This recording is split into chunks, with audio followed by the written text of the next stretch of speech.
Today, more and more small cars are traveling our roads and highways. The advantages of these smaller cars are many.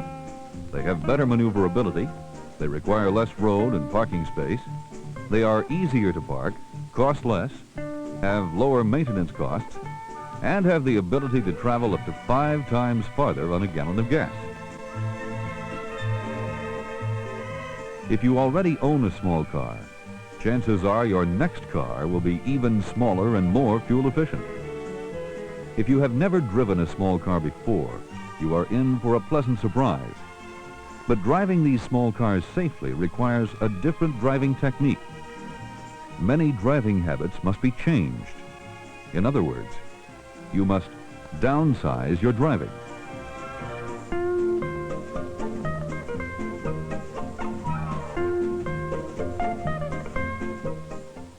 We stated that smaller cars have better maneuverability.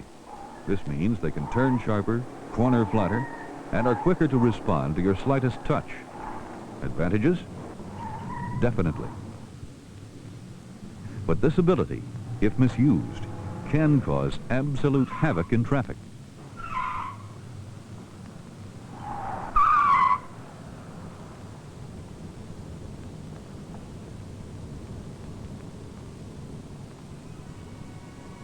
Regardless of the size of the car, it's the driver's ability and behavior that determine whether or not a car is being driven safely. Defensive driving and common courtesy toward the other driver will make your trip more pleasant and safer. Here are some hints for downsizing that will make driving a small car safer and more enjoyable. By far the best safety tip we could give you is to wear your seatbelt. It is a natural law of physics that if a larger vehicle hits a smaller vehicle, the smaller vehicle and its passengers will suffer the greatest damage.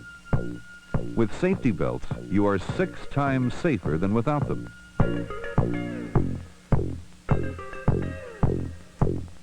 Make sure you are seen. Visibility, not seeing or not being seen, is probably the largest cause of small car accidents. Drivers of larger cars, vans, pickups, and especially trucks simply cannot see small cars when they are running along beside them or close behind them. The driver of a small car is sitting as much as 9 inches lower than in a full-sized car, and about 5 feet lower than a semi, which incidentally weighs about 60 times as much as the compact. Try to avoid running along beside big trucks, especially on the freeway. The semi may suddenly change lanes, not even realizing you are there. Don't follow these larger vehicles too closely either, because they can't see you behind them. And neither can the driver of the approaching vehicle, who just might want to take a left turn as soon as he passes. Drivers of larger vehicles have a tendency to follow smaller cars much more closely than they would follow larger cars.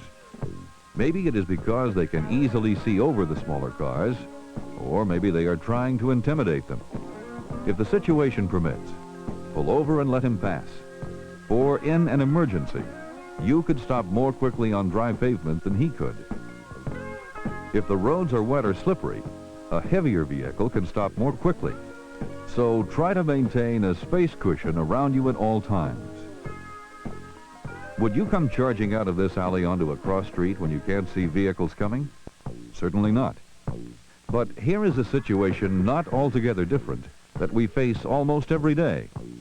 A line of cars is stopped. We can't see over these vehicles, and a crossing car cannot see us.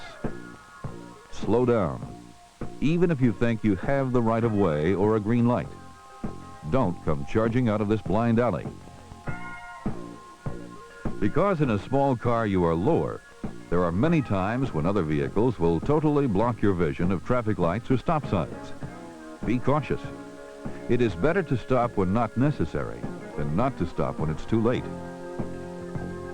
There is no problem seeing around this curve in a full-sized car, but down here where you sit, 9 inches lower, you can't see over this barrier. Consequently, your visibility distance is limited. If possible, change lanes to move away from the wall or slow down. While we're on the subject of barriers, this brings up another safety hint. These barriers were designed to repel large cars with bulging body sides. Small cars hitting these are very apt to roll over.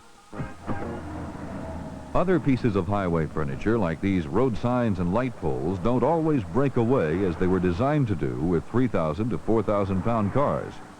The resulting damage to the subcompact can be quite severe. Always stay alert and keep your car well under control at all times.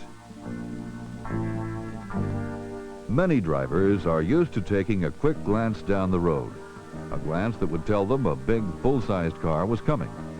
They will sometimes miss a small subcompact. For years, motorcycles have been faced with the same problem. They travel at all times with their lights on in order to make themselves more visible. You too can turn on your lights for greater safety during the day. It's amazing how much more visible you will be with lights on, especially during inclement weather. Cars capable of getting 30 to 50 miles per gallon have much smaller engines. They simply don't have the gas-burning pickup and acceleration of the older cars. Therefore, when you decide to pass another vehicle, make sure you have plenty of room. Being 9 inches lower to the ground means you cannot see as far ahead, particularly at the crest of a hill or if the road has a slight dip. Your headlights are also lower to the ground, restricting your night visibility. In inclement weather, being closer to the ground means getting more glare off the wet pavement from oncoming headlights.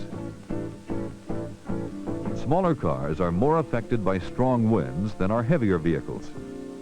When you meet a semi on a windy day, the blast can be strong enough to literally blow a light car off the road. When passing, a semi or bus is pushing a large wave of air that will force you aside. And just about the time you correct your steering to get back into your lane, the low pressure along the sides of the truck will want to pull you in.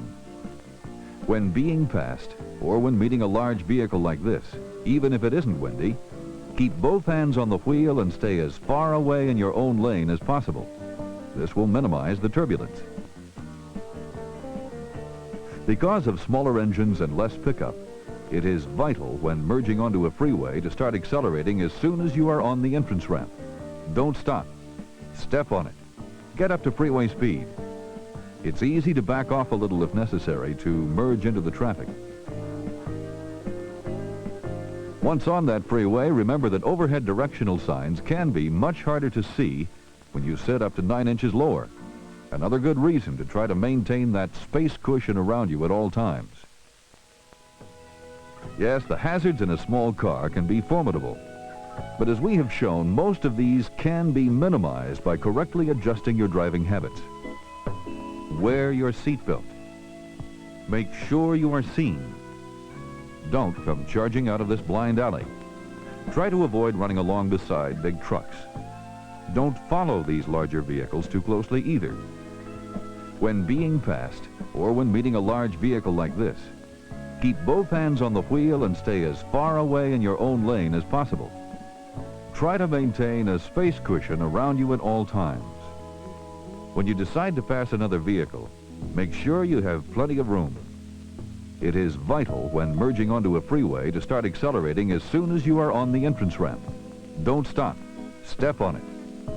Always stay alert and keep your car well under control at all times. Defensive driving and common courtesy toward the other driver will make your trip more pleasant and safer. The day of the small car has definitely arrived. The advantages of these cars are many, not the least of which is saving money. And they are a lot safer to drive if you downsize your driving.